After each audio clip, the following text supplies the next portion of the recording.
Hi, welcome to Telugu రాజ్యం. నిన్న Pushpa 2 release అయింది. మన రామ్ గారు వెళ్ళి చూసారనమాట. ఎలా ఉంది ఏంటి అసలు మెగా వర్సెస్ పుష్ప అన్నట్లుగా నడుస్తుంది బయట టాక్. దాని గురించి ఒకసారి మాట్లాడుకుందాం. సో రామ్ గారు, ఎలా నడుస్తుంది ఇక్కడ బయట టాక్? ఏమో మెగా వర్సెస్ పుష్ప అల్లు అర్జున్ నడుస్తుంది. ఇంకా డైలాగ్ కూడా ఒకటి పడింది అని అంటున్నారు, బాస్ ఎవడ్రా అని చెప్పి. సో దాని గురించి మీరేమనుకుంటారు? చూసి వచ్చారు కదా. సో ఇప్పుడు నేను ఎవరైతే ఈ డైలాగ్ ఫస్ట్ మాట్లాడుకున్నాం, ఏదో బాస్ అంటారు కాన్సెప్ట్. అక్కడ బాస్ అనేది అంటే రైటింగ్ ఒకసారి డైలాగ్ చెప్తారా, చూడని వాళ్ళకి అర్థం. అది నేను ఇంకోటి చెప్పాలి చాలా క్లియర్ గా. నేను అది అబ్జర్వ్ చేయలేదు. మీరు అబ్జర్వ్ చేయలేదు అంటే ఎఫోరియాలో ఉండిపోయారా? మనకి ఎలా కావాలో అలా తీసుకుంటాం. ఎవరికైతే ఒక వార్త కావాలో వాడు దాన్ని ఎలాగైనా తీసుకుంటాడు, ఎలాగైనా రాయొచ్చు ఆబ్వియస్ గా. కానీ బాస్ అనగానే అందరికి గుర్తొచ్చేది మనకి బాస్ ఎవరా అని చెప్పి అంటే అనిపిస్తుంది కదా అందరికి కూడా, చిరంజీవి కదా బాస్ అని. ఆయన ఎందుకు బాస్? శివాజీ బాస్ లేడు. అవును, బట్ మన తెలుగులో బాస్ అంటే చిరంజీవినే. నో అది అసలు నథింగ్. అది ఇండస్ట్రీ రిలేటెడ్ కాదు కదా. అవునవును. ఇప్పుడు అది మూవీ అమ్మా. ఇప్పుడు పవన్ కళ్యాణ్ సినిమాలో కూడా కొన్ని జనసేనకు సంబంధించిన డైలాగ్స్ పడేవి, వాళ్ళు కనెక్ట్ చేసుకునేవాళ్ళు, దీనికి పొలిటికల్ గా కనెక్ట్ చేసుకునేవాళ్ళు, ఇలా మాట్లాడారు, వాళ్ళ ఇష్టం. అదే ఇప్పుడు సేమ్ వే ఈయన డైలాగ్ ని కూడా అలా కనెక్ట్ చేసుకుంటున్నారు. అది ఎంతవరకు కనెక్ట్ చేసుకోవచ్చు? అదే అంటున్నాను నేను. ఇప్పుడు వాళ్ళకి ఏదైతే నచ్చుతుందో అదే కావాలి, దాన్ని నాకు నచ్చినట్టుగా నేను మోల్డ్ చేసుకుంటే నీ ఇష్టం. అది నీకు ఎలా కావాలి నువ్వు తీసుకుంటున్నావు అంటే అది నీ కోసం, నీ ఎంటర్టైన్మెంట్ కోసం, నీకేదో కొంచెం కాసేపు ఆ టైం పాస్ కోసం తప్ప ఎందుకు తీసుకుంటున్నావు? ఆ డైలాగ్ నేను గమనించలేదే. నేను లిటరల్ గమనించలేదు దాన్ని. చూస్తున్నా సినిమా లాగా అంతే. ఏం మాట్లాడా అంటే కొంతమంది ఉంటారు, అది ఎలా ఉంటుంది అంటే ఇప్పుడు వీళ్ళిద్దరికి పడట్లేదు, సో ఇతనికి సంబంధించి ఇతను ఏదైనా వేస్తాడా, ఈ చిన్న బోర్డు వచ్చినా కూడా దాని గురించి రాసేస్తారు ఆర్టికల్స్ విచ్చలవిడిగా. నాకు తెలిసి నేను అది లేదు. ఇప్పుడు పాయింట్ ఏంటి, అక్కడ రైటర్ ఎవరు? సుకుమార్ గారు. సుకుమార్ లేకుండా, సుకుమార్కి ప్రణయం లేకుండా అతను రాయగలుగుతాడు? ప్రమేయం లేకుండా అయితే జరగదు. నేను అదే అనుకున్నా విన్నప్పుడు. ప్రాక్టికల్ గా ఆలోచిద్దాం. రైట్, సుకుమార్ ఏదైనా ఒక వర్డ్ రాస్తున్నాడు అంటే మీనింగ్ ఉంటుంది దానికి. ఇప్పుడు సుకుమార్కి బాస్ తో పెట్టుకోవాలని ఉంటుందా? అస్సలు ఉండదు. లేదుగా. చిరంజీవి గారితో పెట్టుకోవాలి లేదు. నెక్స్ట్ రామ్ చరణ్ మూవీ ఉంది. రామ్ చరణ్ తెలిస్తే ఇవన్ కేసు సుకుమార్ ఇది రైటింగ్ కాబట్టి సుకుమార్ రాయించి ఇలా బంద్ చెప్పించాడు, లేకపోతే బన్నీ కోసం ఇలాంటి ఒక ఫేవర్ చేశాడు అని రామ్ చరణ్ తెలిసి సినిమా ఇస్తాడా? లేదు, ఇవ్వడు కదా. మరి ఇది ఈ లాజిక్ లేకుండా ఎలా ఆలోచిస్తారు? ఇక్కడ పాయింట్ ఏంటంటే వాళ్ళకి ఎలా అనిపిస్తే అలా.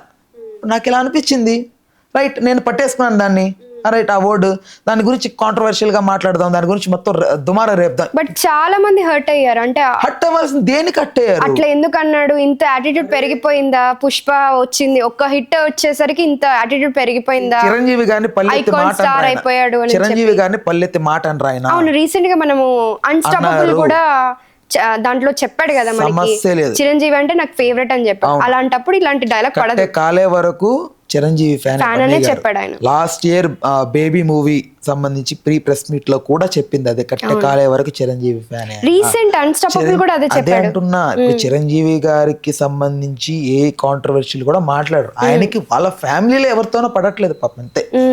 ఆయనకి ఏదో మనస్పర్ధలు ఉన్నాయి అంతే తప్ప మెగాస్టార్ ని ఎదిరించి నిలబడాలనేది ఆయన మనస్తత్వం ఆయనకి ఉండదు నాకు తెలిసి. ఓకేనా? సో వీళ్ళేదో రాసుకుంటున్నారు దానికి. సో ఇది అంతా యాంటీ ఫ్యాన్స్ క్రియేట్ చేసేదే కానీ అక్కడైతే ఏం లేదంటారు. అసలు ఏం ఇంకోటి చెప్తున్నా, ఎస్టర్డే నేను థియేటర్ దగ్గరికి వెళ్ళినప్పుడు మెగా ఫ్యాన్స్ ఎక్కువ ఉన్నారు అక్కడ. ఓకే, ఎక్కడ ఏం దొరుకుతుంది చూద్దాం అన్నట్టుగా. సినిమా చూడడానికి వచ్చారు. ఓకే, సినిమా ఎంకరేజ్ చేయడానికి ఎవడో ఒకటి రాస్తాడమ్మా, ఎవడో ఒకటి రాస్తాడు, వాడికి ఏది కావాలో అది తీసుకుని వాడు రాస్తాడు ఆర్టికల్స్. అక్కడ కొన్ని 100 మంది ఉంటే అందులో 50-60% మెగా ఫ్యాన్స్ ఉన్నారు అక్కడ. నేను యాక్చువల్లీ వాళ్ళతో తీసుకోవడానికి, వాళ్ళతో వెళ్ళాను కదా.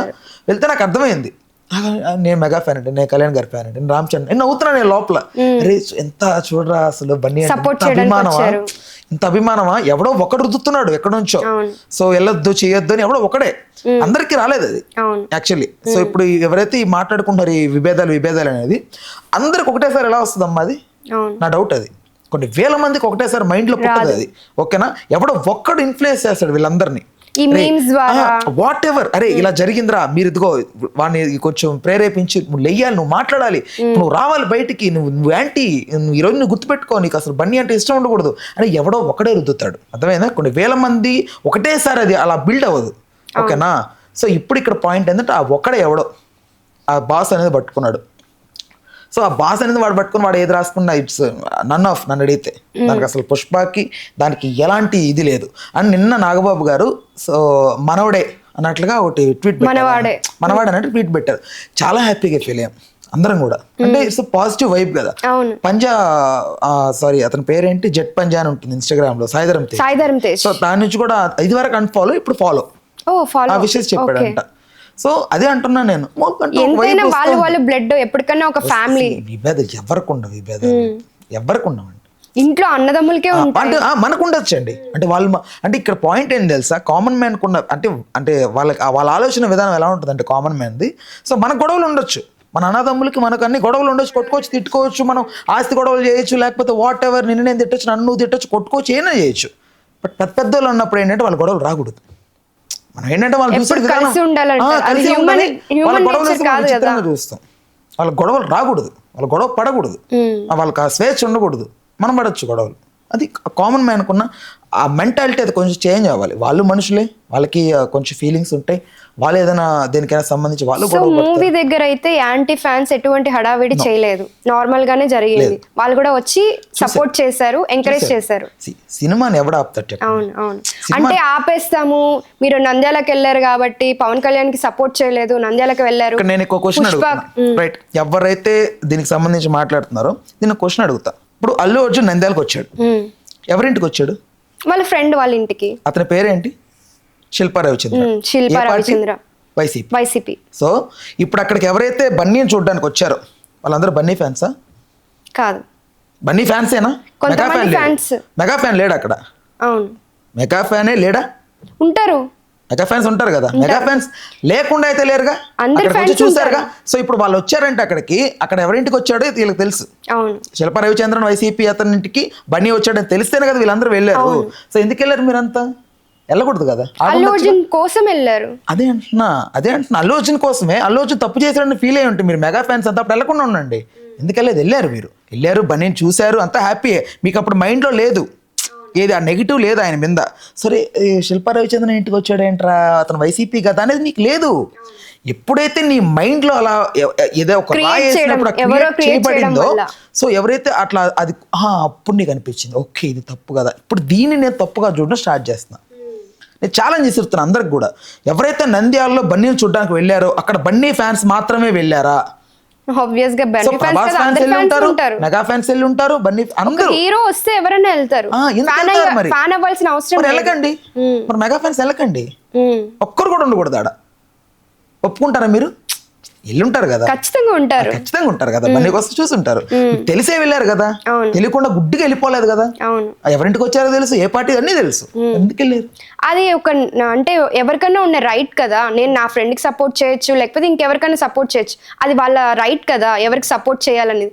దాన్ని రాంగ్ గా తీసుకోకూడదు కదా. ఇప్పుడు దాన్ని రాంగ్ గా తీసుకొని పుష్పని ఆపేస్తాం, అందుకే కదా డిలే చేసుకుంటూ కొంచెం ఇప్పుడు రిలీజ్ చేయాల్సి వచ్చింది. అదే కొంచెం మెల్లగా స్లో అయిన తర్వాత ఇప్పుడు రిలీజ్ చేశారు అని అంటున్నారు. 4 to 5 months అయిన సిచ్యువేషన్ అది.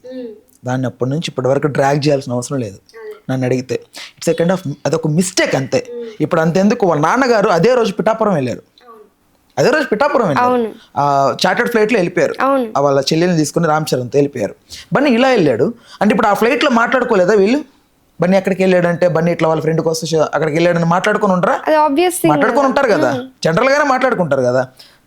అదే అంటున్నా నేను, వాళ్ళకి చాలా ఉండొచ్చు, మనం దాన్ని క్వశ్చన్ చేయకూడదు. ఇక్కడ ఎవరైతే దీని గురించి మాట్లాడుతున్నారో, ఏదైతే ఈ నంద్యాల ఇన్సిడెంట్ ఒకటే అనుకుంటున్నారు, యాక్చువల్లీ నంద్యాల ఇన్సిడెంట్ ఒకటే కాదు, లోపల చాలా ఉన్నాయి. There is other reasons also, చాలా రీజన్స్ ఉన్నాయి. అండ్ నాకెందుకు అనిపించింది, అసలు చిరంజీవి గారు గీతా ఆర్ట్స్ లో మూవీ చేయకుండా ఆపేసినందువల్లే ఈ గొడవలు వచ్చాయేమో నా అభిప్రాయం. ఆయన సినిమాలు చేయడం ఆపేశాడు, మధ్యలో పాపం బన్నీ వాస్ నలిగిపోతున్నాడు కదా, వాళ్ళకి చెప్పలేక. గీతా ఆర్ట్స్ చిరంజీవి గారు ఎప్పుడైతే ఈ సెకండ్ ఇన్నింగ్ స్టార్ట్ చేశారో అప్పటి నుంచి గీతా ఆర్ట్స్ లో ఒక సినిమా లేదే. బికాస్ అదే రీజన్ ఏమో, గొడవలకు కారణం ఏమో మేబీ అయ్యుండొచ్చు కదా. ఎందుకు చేయలేదు అనేది కూడా కాన్సెప్ట్. అంటే 2017 ఆయన రీఎంట్రీ ఇచ్చాడు, 2017 నుంచి గొడవలు ఉన్నాయేమో, ఇది పెద్దదైందేమో. ఇప్పుడు ఈ సంక్రాంతికి చూడాలి, ప్రతి సంక్రాంతికి వాళ్ళు ఒక దగ్గరికి వెళ్ళిపోయి మొత్తం ఫ్యామిలీ ఫొటోస్ చూస్తూ ఉంటాం మనం. ఈ సంక్రాంతికి చూడాలి, అది అవ్వదు అది అవ్వదమ్మా అంటారా? అది అవ్వదు, అసలు అవ్వదు. సో ఇప్పుడు ఏంటంటే ఓవరాల్ గా మెగా వచ్చేసి వాళ్ళు ఎవరు గెలిచారంటే, నేను ఇక్కడ మాత్రం మెగా గెలిచింది అంటాను. ఎందుకంటే వాళ్ళు వచ్చారు కదా సినిమా కోసం. ఓకే, సినిమా కోసం ఇప్పుడు వచ్చారు. పుష్ప గెలిచినట్లు కదా. నో, వాళ్ళు వచ్చి వాళ్ళని గెలిపించారు. ఇప్పుడు వచ్చినోడు గొప్ప నా దృష్టిలో. అంతే, కరెక్ట్. అర్థమైందా? అంత గొప్ప మనసుతో ఓకేలేరా అయిపోయింది, ఏదో సినిమా కదా ముఖ్యం, బండి కదరా, ఎంత కష్టపడ్డాడు రా అని వచ్చారు చూసారా, వాళ్ళు గొప్ప. అంతే. అంతే తప్ప నాకు అసలు దీంట్లో పుష్పరాజ్ అనేది నేనైతే వాళ్ళనైతే నేనైతే కన్సిడర్ చేయట్లేదు. ఇప్పుడు వచ్చినందుకు సో ఆ ఫైర్ అంటే ఆ పోటీ అయితే ఏం లేదు, వచ్చి గెలిపించారు అంటారు. ఇప్పుడు థియేటర్కి రాకపోయినా కూడా ఖచ్చితంగా వాళ్ళు సీక్రెట్ గా ఐబొమ్మలోనో ఖచ్చితంగా లోనో కామ్ గా బెడ్రూమ్ లో తలుపేసుకొని సీక్రెట్ గా ఇయర్ ఫోన్స్ పెట్టుకోనో ఖచ్చితంగా పుష్ప చూసి తీరాలి, వాళ్ళకి ఇంకో మార్గం లేదు. పుష్ప అనేది అంతే, అది చూసే తీరాల్సిన movie. Thank you. Please do subscribe to Telugu Rajyam channel. Please do subscribe to Telugu Rajyam channel. Please do subscribe to Telugu Rajyam channel. Hi అండి, నేను మీ ఆర్పీని, నెల్లూరు పెద్దారెడ్డి చేపల పులుసు ఓనర్ని. మీరు తెలుగు రాజ్యం అనే ఈ యూట్యూబ్ ఛానల్ సబ్స్క్రైబ్ చేసుకుని మంచి మంచి వీడియోలతో వస్తారు. Thank you so much. Hi people, I'm Sonakshi Verma and you please watch Telugu Rajyam and please subscribe to the channel.